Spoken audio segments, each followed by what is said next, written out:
तो दोस्तों स्वागत है आपका हमारे एक ब्यूटीफुल से चैनल पे जिसका नाम है ईडू विद साजन।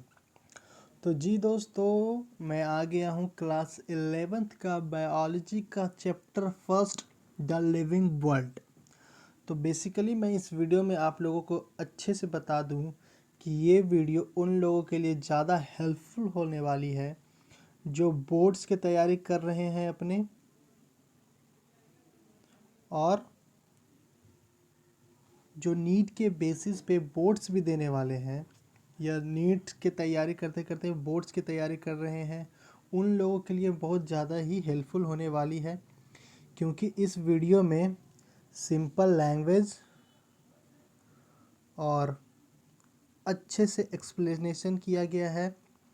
तो मैं आप लोगों को एक प्रेफर कर दूंगा कि आप हमारे इस नोट्स को पढ़ने के बाद, वैसे तो मैं इस नोट्स को थोड़ा थोड़ा इलाबोरेट करके आपको अच्छे से समझा ही दूंगा, लेकिन तब भी इस नोट को पढ़ने के बाद आप लोग एक बार एनसीईआरटी ज़रूर रीड करें, क्योंकि ये जो एनसीईआरटी सिर्फ बुक ही नहीं, ये आपका आने वाले समय में ब्रह्मास्त्र यही होने वाला है।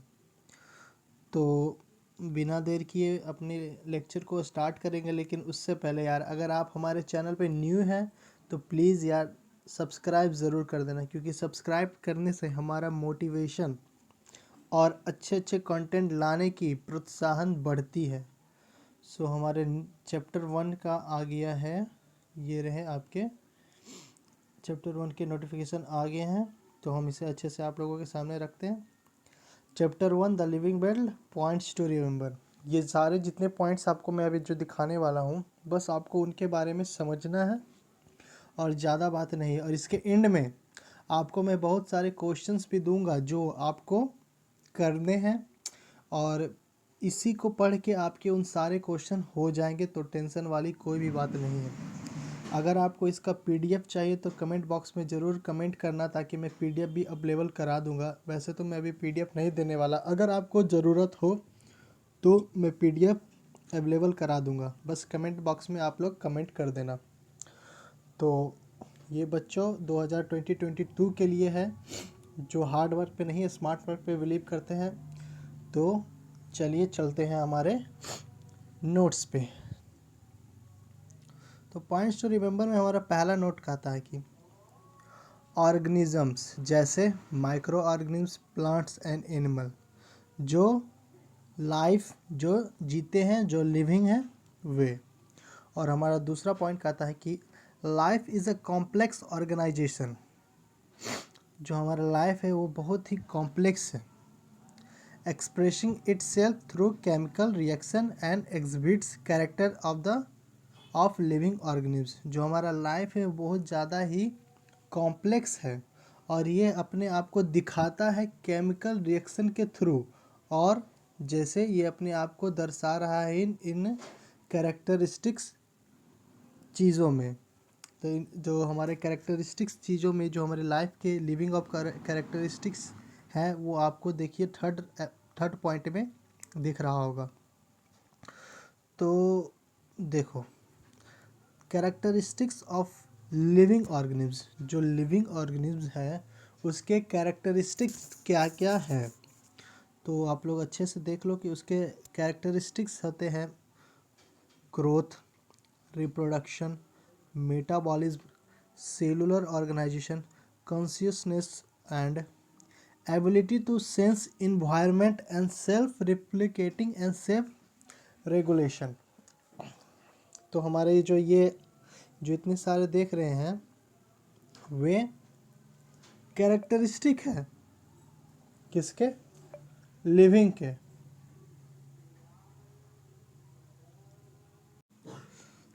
तो जो हमारे इसके अलावा इसी के अंदर 3 पॉइंट्स और दिए गए हैं जिस पे हम लोग अभी अब ध्यान देने वाले हैं।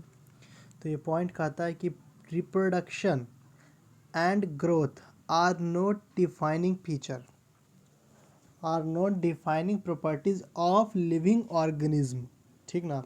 तो मैं बता दूं कि ये सारे लाइंस एनसीईआरटी से ही हैं, तो आप लोग इसे अच्छे से पढ़ लो। और इसे पढ़ने के बाद एनसीईआरटी ज़रूर पढ़ना, ताकि ताकि आपको अच्छे से एनसीईआरटी का पहला चैप्टर द लिविंग वर्ल्ड अच्छे से आ जाए, क्योंकि यार एनसीईआरटी तो पढ़ना ही है। लेकिन मैं ये कहना चाह रहा हूँ कि मेरे नोट्स को पढ़ने के बाद आप एनसीईआरटी पे जाए, ताकि वो आपको अच्छे से समझ में आए। तो हमारा बोलता है कि reproduction and growth are not defining properties. तो इसका कहने का मतलब ये है कि लिविंग और ऑर्गेनिज्म के लिए रिप्रोडक्शन और ग्रोथ मैटर नहीं करता है, ये इसके डिफाइनिंग प्रॉपर्टीज़ नहीं है, क्योंकि आप बिना रिप्रोडक्शन किए हुए भी जीवित रह सकते हैं, ठीक है।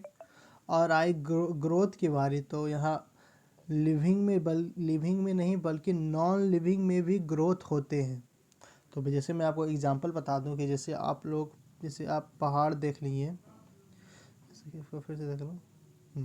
जैसे कि ये कोई पहाड़ हो गया, बचपन से आप पहाड़ देखते आ रहे हो, तो आपको लगता है कि ये धीरे धीरे ये पहाड़ बढ़ता ही जा रहा है, बढ़ता ही जा रहा है, बढ़ता ही जा रहा है। तो क्यों बढ़ रहा है? तो जो इसके जो आउटर लेयर हैं, वो जिसके इन्वायरमेंट से धूल, मिट्टी, सड़क, गिट्टी, ढेले जितने भी हैं, जो उसके आउटर लेयर पे आके चिपक जाते हैं और चिपक के इसे पहाड़ का रूप ले लेते हैं। तो ये जो नॉन लिविंग पहाड़ है, वो भी एक ग्रोथ फीचर यहाँ पे शो कर रहा है, ठीक ना। तो ये ग्रोथ भी डिफाइनिंग फीचर प्रॉपर्टीज़ नहीं है किसके लिए? लिविंग ऑर्गेनिम्स के लिए। तो हम अपने नेक्स्ट पॉइंट पे आते हैं कि metabolism, cellular organisation and consciousness are defining properties. तो जो हमारी ये तीन प्रॉपर्टीज़ हैं, इसे डिफाइनिंग फीचर कहा जा सकता है। तो हम लोग नीचे जाएंगे, तो हमारे नीचे देख लेते हैं। Living organism are self replicating, evolving, self regulation and interactive system capable for responding to external stimuli. जो लिविंग ऑर्गेनिज्म होते हैं वो सेल्फ रेप्लिकेट करते हैं, वो रेगुलेशन करते हैं, और जो हमारे एक्सटर्नल सराउंडिंग से या चाहे एक्सटर्नल इन्वायरमेंट से कुछ इंटरैक्टिव होता है, तो वो इस पर रिस्पॉन्स करते हैं। जैसे आपको कोई चुट्टी उट्टी काट देता है, तो आप उस पर रिस्पॉन्स करते हैं। तो इसे का कहने का मतलब वही है कि एक्सटर्नल स्टिमुली के द्वारा आप रिस्पॉन्स करते हैं, वो भी एक डिफाइनिंग फीचर हो जाता है। तो हम लोग नीचे आ जाए। तो मैंने इन सब को बहुत ही शॉर्ट्स और सिंपल भाषा में आपको समझाने की कोशिश की गई है। तो बहुत सारे जगह पे आपको मेटाबॉलिज्म, ऑर्गेनाइजेशन, कॉन्शियसनेस, इन सब को भी अंदर जाके पढ़ने का रहता है। लेकिन ये उनके लिए ज़्यादा बेटर होगी जो नीट के प्रिपरेशन कर रहे हैं, ना कि बोर्ड्स के लिए। तो जितना आना है उतना ही सीख लो अभी के लिए। तो हम नीचे देखते हैं, जो हमारा फोर्थ पॉइंट है बायोडाइवर्सिटी। तो बायोडाइवर्सिटी क्या है? The term use to refer variety of organism, जो बहुत सारे ऑर्गेनिज्म के लिए यूज़ किया जाता है। हर ऑर्गेनिज्म के लिए अलग अलग टर्म तो होगे नहीं, तो जो बहुत सारे ऑर्गेनिज्म के लिए टर्म जो होते हैं, किनके लिए? जो प्लांट्स, एनिमल जो हमारे अर्थ पे प्रेजेंट हैं, तो उनके वैरायटी ऑफ ऑर्गेनिज्म के लिए हम एक वर्ड इस्तेमाल करते हैं जिसे हम लोग बायोडाइवर्सिटी कहते हैं, ठीक। तो अपना नेक्स्ट पॉइंट आता है कि तो भाई बायोडाइवर्सिटी कहते हैं, ठीक है। तो इन जितने भी बायोडाइवर्सिटी में जो इतने सारे ऑर्गेनिज्म आ जाते हैं, तो उसको हम क्लासीफाई करते हैं। और क्लासीफाई करते हैं तो क्लासीफाई क्यों करें, ये भी एक अहम सवाल है कि why we classify the organism, इसकी ज़रूरत क्या है? तो इसकी ज़रूरत देखो, to organise the vast number of organism plant and animal into category should be named, remembered and studied and understood। तो जारे जो unlimited number of micro organism हैं, प्लांट्स हो या चाहे एनिमल, उसे हम लोग नाम देते हैं इसलिए कि वो उसे याद रखा जा सके, उसे पढ़ा जा सके, उसे समझा जा सके। तो इसलिए उसका क्लासिफिकेशन करना बहुत ही ज़रूरी होता है। तो हमारा नेक्स्ट आता है कि जो डोमेन ऑफ लाइफ क्या है? जो हमारा 3 डोमेन ऑफ लाइफ है वो किसके द्वारा, ये एक टर्म है 3 डोमेन ऑफ लाइफ, तो ये किसके द्वारा दिया गया है? तो ये कार्ल वूश के द्वारा दिया गया है कि कब? 1990 में, ठीक है, जिन्होंने 6 kingdom classification of living organisms किया है, जो आप लोग पहले पढ़ चुके हैं 10th में भी, 10th नहीं 9th में पढ़ चुके हैं, 10th में भी थोड़ा, तो ठीक है। और जो हमारे 3 डोमेन है, 3 डोमेन में कौन कौन से आ गए?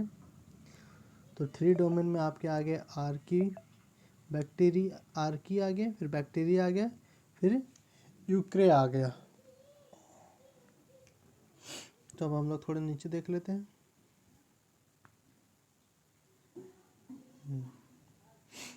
तो जो हमारे डोमेन ऑफ लाइफ है उसमें आपको 3 आ गए, आर्की, बैक्टीरिया और यूक्रिया।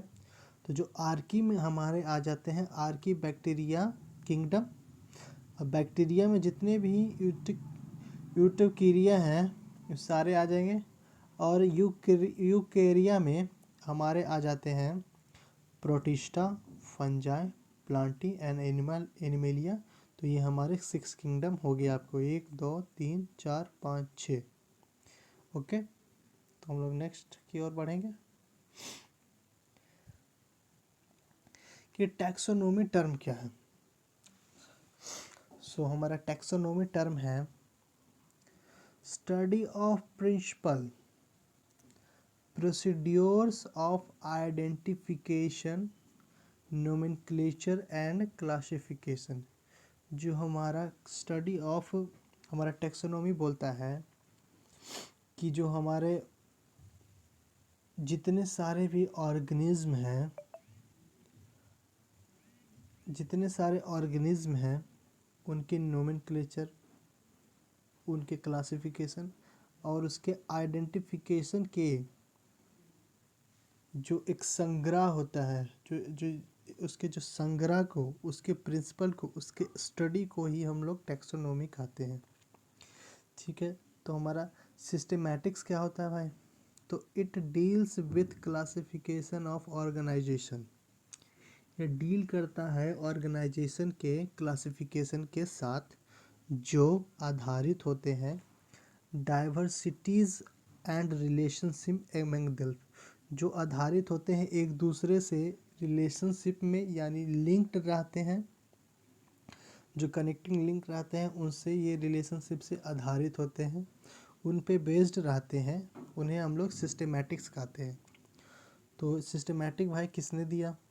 तो सिस्टेमैटिक प्रपोज किया है कार्ल लिनियस, जो सिस्टमा नेचर भी लिखे हैं। ठीक है, ये याद रखना, बहुत ही ज़्यादा इम्पोर्टेंट होने वाली है। तो हम लोग नेक्स्ट पे बढ़ेंगे कि ये कॉन्सेप्ट ऑफ स्पेसिस क्या कहते हैं भाई। ये कॉन्सेप्ट, जो स्पेसिस का कॉन्सेप्ट है वो क्या है, तो हम लोग देख लेते हैं कि all the member that can interbreed, जितने भी मेंबर हैं वो इंटरब्रीड कर सकते हैं among themselves and can produce fertile offspring are the member of same species. This is the biological concept of a species produced by mare. तो इसका कहने का मतलब है कि जैसे ये हो गया और ये हो गया, ये हो गया, ये हो गया, तो इसका कहने का मतलब यही है इसका कि ये दोनों सेम प्रजाति के हैं। ठीक है, सेम प्रजाति के हैं। तो ये दोनों सेम प्रजाति के हो के भी इंटरब्रीड कर सकते हैं, समझे? इंटरब्रीड कर सकते हैं, इन्हें कोई भी मनाही नहीं है। तो शायद आपको समझ में नहीं आ रहा होगा मैं क्या कहना चाह रहा हूँ। मैं ये कहना चाह रहा हूँ कि ये आपके मम्मी देने वाले परिवार हैं, ठीक है। मतलब आप लोग मान लीजिए कि ये दोनों मतलब एज मान लीजिए कि ये दोनों अपोजिट सेक्स के हैं, एक मेल है एक फीमेल है, ठीक। तो एक ये आपके हो गए, ये आपके हो गए, जैसे ये मान लीजिए, ये मान लीजिए ये आपके मम्मी तरफ के हो गए, ये भी मम्मी तरफ के हो गए, लेकिन ये पापा तरफ के हो गए, ये भी पापा तरफ के हो गए आपके।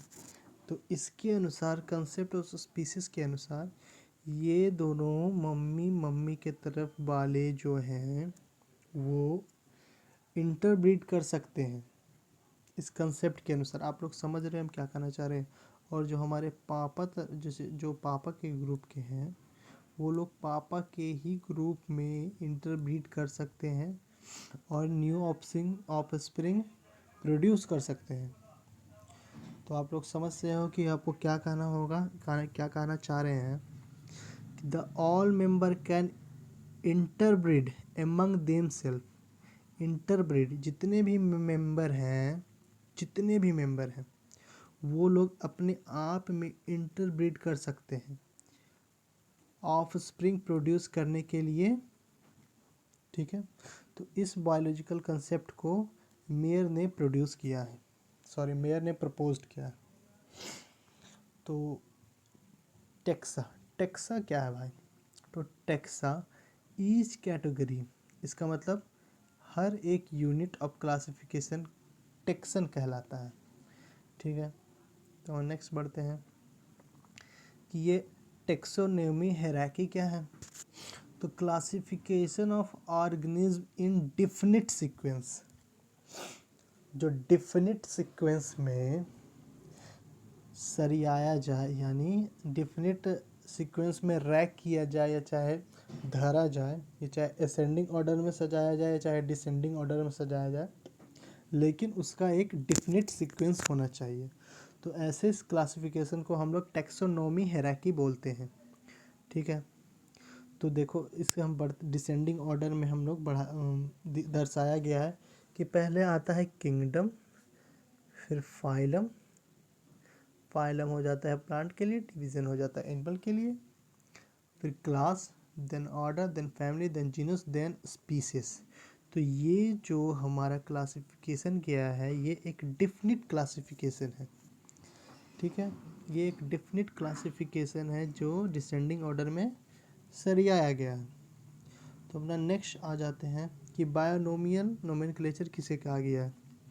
तो ये एक साइंटिस्ट है कार्लोस लीनियस, उनके द्वारा दिया गया है, जिसमें हर एक साइंटिफिक नेम को दो कंपोनेंट में लिखा जाता है। जैसे आपका नाम हो गया है, मेरा नाम जैसे हो गया है साजन, तो हम लोग साजन को लिखते हैं ना कि साजन भाई। तुम्हारा टाइटल क्या हो गया? तो जी हाँ साजन गुप्ता हो गया। तो इसमें भी लिखने के कुछ इस ऐसे ही तरीके होते हैं, लेकिन कुछ यूनिक तरीका होता है। तो यूनिक तरीका को भी हम लोग देखेंगे, ठीक है। तो देखते हैं, इसमें है कि जो हमारा फर्स्ट रहता है, जो फर्स्ट लेटर था, जैसे जो साजन था वो एक जेनेरिक नेम रहता है, और जो सेकंड रहता है वो स्पेसिफिक इफिटेट रहता है, ठीक है, ठीक ना। उसके जो इसके एग्जांपल जो हम लोग देखेंगे, जैसे जो हम लोग मैंगो को देखते हैं ना कि मैंगो, ठीक है, सॉरी गलती लिखा गया, मैंगो, जो हमारा मैंगो है इसका एक साइंटिफिक नेम रहता है, जिसका साइंटिफिक नेम क्या है? मैंगी फेरा इंडिका, सॉरी इंडिका, इंडिका। तो इसका साइंटिफिक नेम ये रहता है कि जो हमारा पहला जो रहता है वो जेनेरिक रहता है, तो ये इसका जेनेरिक नेम हो गया, जो लास्ट वाला रहता है उसका स्पेसिफिक नेम हो गया, ठीक है। तो शुरू के लेटर को हमको कैपिटल लिखना है, ठीक, और नीचे में ऐसे बार दे देना है दोनों साइड, और लास्ट वाले को स्मॉल में लिखना है। तो आपको मैं एग्जांपल दिखाऊंगा, इसमें ना समझने वाली कोई बात नहीं है। तो देखते हैं। तो जो हमारा जो ये एग्ज़ाम पॉइंट ऑफ व्यू से बहुत ही अच्छा फुल फॉर्म है जो लोग पूछ देते हैं 1 नंबर के क्वेश्चन में। तो ICBN international code of botanical nomenclature.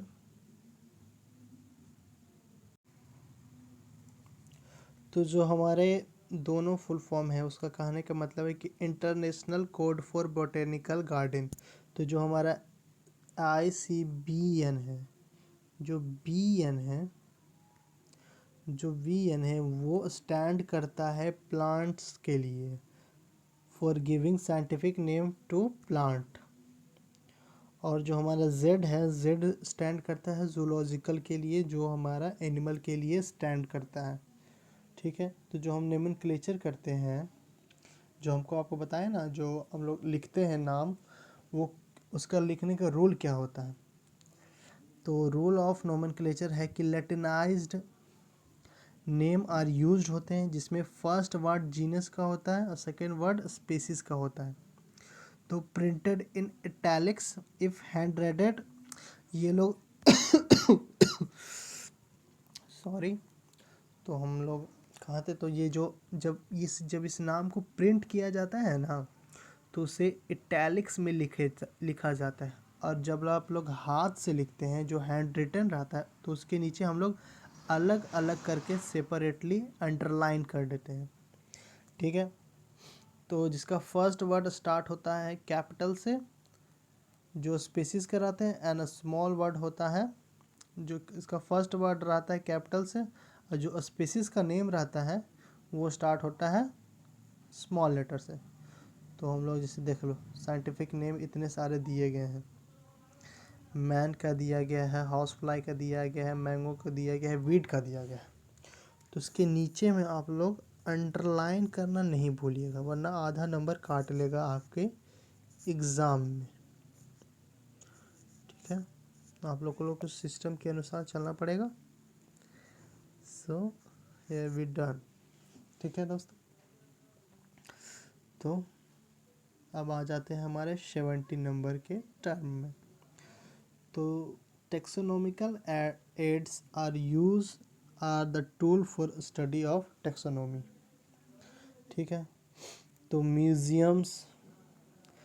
Museum in educational institute like college and schools have collection of skeletons and of animal, stuffed preserved species of organism for study and reference, ठीक है। तो basically इसका कहने का मतलब है, जो बड़े बड़े इंस्टीट्यूट ऑफ में एजुकेशनल इंस्टीट्यूट रहते हैं, चाहे कॉलेज हो या चाहे स्कूल हो, उनमें म्यूज़ियम होता है जिसमें कलेक्शन रहता है, एनिमल के कलेक्शन, स्टफ़ रहते हैं, उसके प्रिजर्व्ड रहता है ऑर्गेनिम्स का, जिसका हम लोग स्टडी करते हैं, रेफरेंस उसका देखते हैं।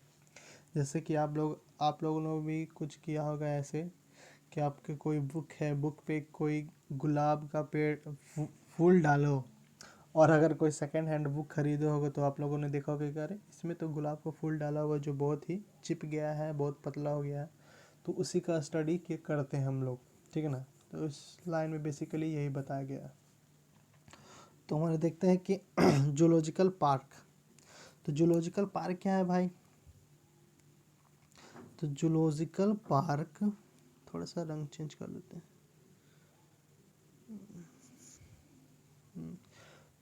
तो जूलॉजिकल पार्क जहाँ पे वाइल्ड एनिमल को केप्ट किया जाता है प्रोटेक्टेड इन्वायरमेंट में अंडर ह्यूमन केयर, जैसे नेशनल जूलॉजिकल पार्क दिल्ली। तो ये याद रखना कि नेशनल जूलॉजिकल पार्क कहाँ है, तो सो दिल्ली में है। तो हमारा नेक्स्ट आता है कि हर्बेरियम। तो हर्बेरियम क्या क्या है, तो देखते हैं हर्बेरियम कि store house of dried, pressed and preserve plants. देखिए आ गया ना, स्टोर हाउस बहुत मतलब स्टोर हाउस, जैसे कि स्टोर रूम होता है जिसमें सब कचरे तचड़े भरते हैं, तो इसी ये भी एक ऐसा ही स्टोर रूम है जिसमें सूखा हुआ को, अच्छा से प्रेस्ड किया हुआ को, प्लांट को हम लोग प्रिजर्व करते हैं। किस पे प्रिजर्व करते हैं? सीट पे प्रिजर्व करते हैं। तो वो लोग ना केप्ट करते हैं, रखते हैं उसे सिस्टमेटिकली अरेंज्ड रखते हैं, ठीक ना। तो बहुत बॉर्डर, बहुत वाइडर पे होता है, बहुत बड़े लेवल पे होता है, तो उन्हें अच्छे से सिस्टमेटिकली उन्हें प्रिजर्व किया जाता है। Accept widely classification for future, जिसे हम लोग फ्यूचर जनरेशन को पढ़ा सके, दिखा सके। तो हम लोग नेक्स्ट देखते हैं कि बोटेनिकल गार्डन क्या है। तो botanical garden collection of living plants for reference. तो बोटेनिकल गार्डन में जीवित होते हैं, जैसे हर्बेरियम में आप लोगों को पीछे देखा कि उन्हें मरे मरे सड़े गले प्लांट को, पुराना प्लांट को अच्छे से प्रिजर्व करके रखा गया है। तो बोटेनिकल गार्डन में लिविंग प्लांट को रखते हैं। जैसे एग्जांपल हो गया रॉयल बोटेनिकल गार्ड, जो हम लोग इंग्लैंड में है, नेशनल बोटेनिकल रिसर्च इंस्टीट्यूट जो लखनऊ में है, बोटेनिकल इंडियन बोटेनिकल गार्डन जो हावड़ा में है। तो ऐसे ऐसे बहुत सारे बोटेनिकल गार्डन हैं, आपके भी शहर में होंगे बोटेनिकल गार्डन। तो आप लोग कहाँ से वीडियो देख रहे हैं कमेंट बॉक्स में ज़रूर बताना, ठीक है ना। तो हमारे नेक्स्ट टर्म आता है कीज़। तो कीज़ क्या है? तो इसका इस्तेमाल किया जाता है आइडेंटिफिकेशन ऑफ प्लांट्स,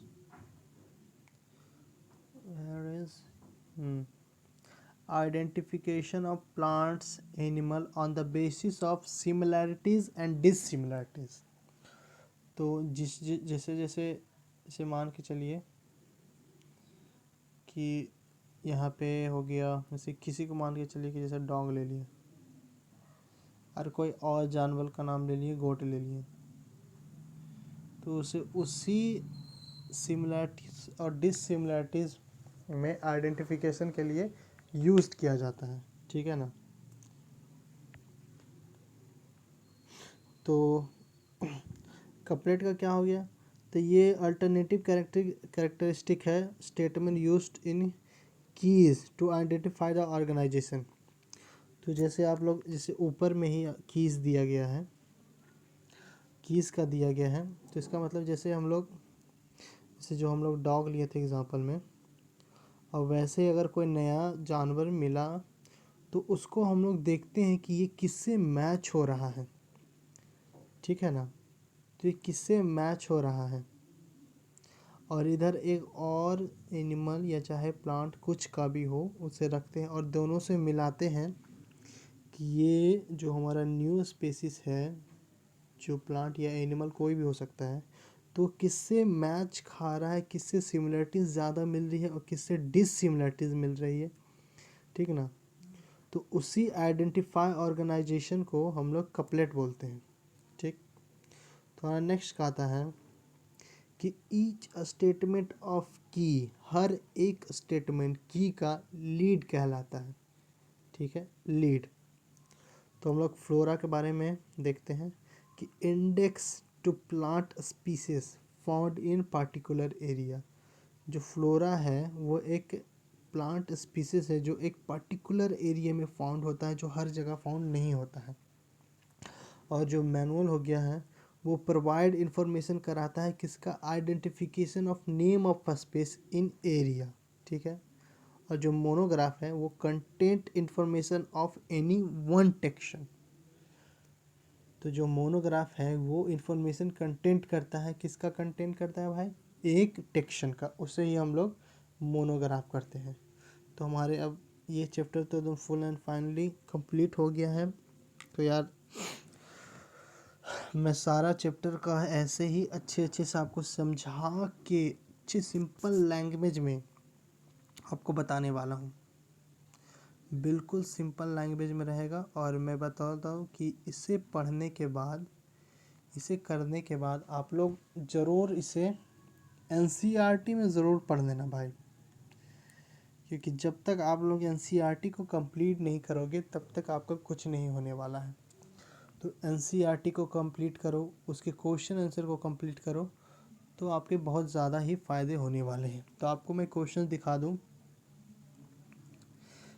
देख लीजिए, ये सारे क्वेश्चन आपको ज़रूर से ज़रूर कर लेने हैं। इसमें किसी तरह की भी कोई भी आलस नहीं आनी चाहिए। तो ये सारे क्वेश्चन आप लोग ये अच्छे से कर लेना, ठीक है। तो क्वेश्चन आप लोग अच्छे से पढ़ लो, और आपको नहीं मिले तो बार बार एनसीईआरटी से पढ़ पढ़ के खोजो, क्योंकि अब आप 11th में आ चुके हैं। आपको आंसर क्वेश्चन कोई लिखाने दिखाने वाला कोई भी नहीं होगा। हमारे लॉन्ग क्वेश्चन में आ गए। देख लीजिए, इसका मैं आंसर भी आपको दिखा देता हूँ, पर यार अपने मन से ज़रूर ट्राई करना, ठीक ना।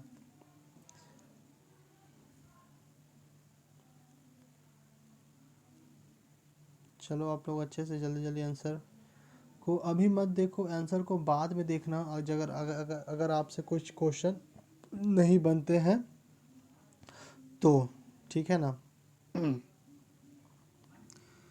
तो हमारा क्वेश्चंस, लॉन्ग आंसर का क्वेश्चन आपको आंसर दिखा रहा है, एनसीईआरटी के बुक से ही है। जो मैं बता दूं कि ये सारे क्वेश्चन जितने भी आप लोगों ने अभी पढ़े हैं, ये सारे एनसीईआरटी से रिलेटेड है यार। तो प्लीज़ हमारे मेहनत को ऐसे ज़ाया नहीं देना। और हाँ, वीडियो अच्छा लगे तो प्लीज़ वीडियो को एक लाइक ज़रूर करना, और वीडियो को हमेशा पूरा देखना, क्योंकि मैं वीडियो में बहुत ही अच्छे अच्छे प्रोवाइड आपको कराता रहूँगा, अच्छे अच्छे कंटेंट प्रोवाइड कराता रहूँगा, अच्छे अच्छे चीज़ बताता रहूँगा जो मेरी लाइफ से रिलेटेड रहेंगे, ठीक है यार। तो चलो मिलते हैं नेक्स्ट वीडियो में, तब तक के लिए यार अपने दोस्तों को, जो तो आपके दोस्त भी 11th में अभी आए होंगे, क्लास 2022 की जो बैच के हैं लड़के, वो आए होंगे, तो प्लीज़ हमें इसे शेयर करना, कहना कि यार इस बंदे से पढ़ो, देखो ये आपको अच्छे से सिंपल लैंग्वेज में समझा देगा, जो बहुत ही काम आने वाले हैं, ठीक है। अच्छा लगे तो चैनल को सब्सक्राइब कर देना, क्योंकि मैं इससे ही अच्छे अच्छे रिलेटेड ट्रिक्स लाता रहूँगा। रहा आपको मैं ट्रिक और पूरे क्वेश्चन का नोट्स तो प्रोवाइड करवाऊँगा ही, और आपको ट्रिक्स भी लाता रहूँगा कि आपसे अच्छे अच्छे रिलेटेड याद हो जाए। तब तक के लिए मिलते हैं, जय हिंद। मिलते हैं अपनी नेक्स्ट वीडियो में।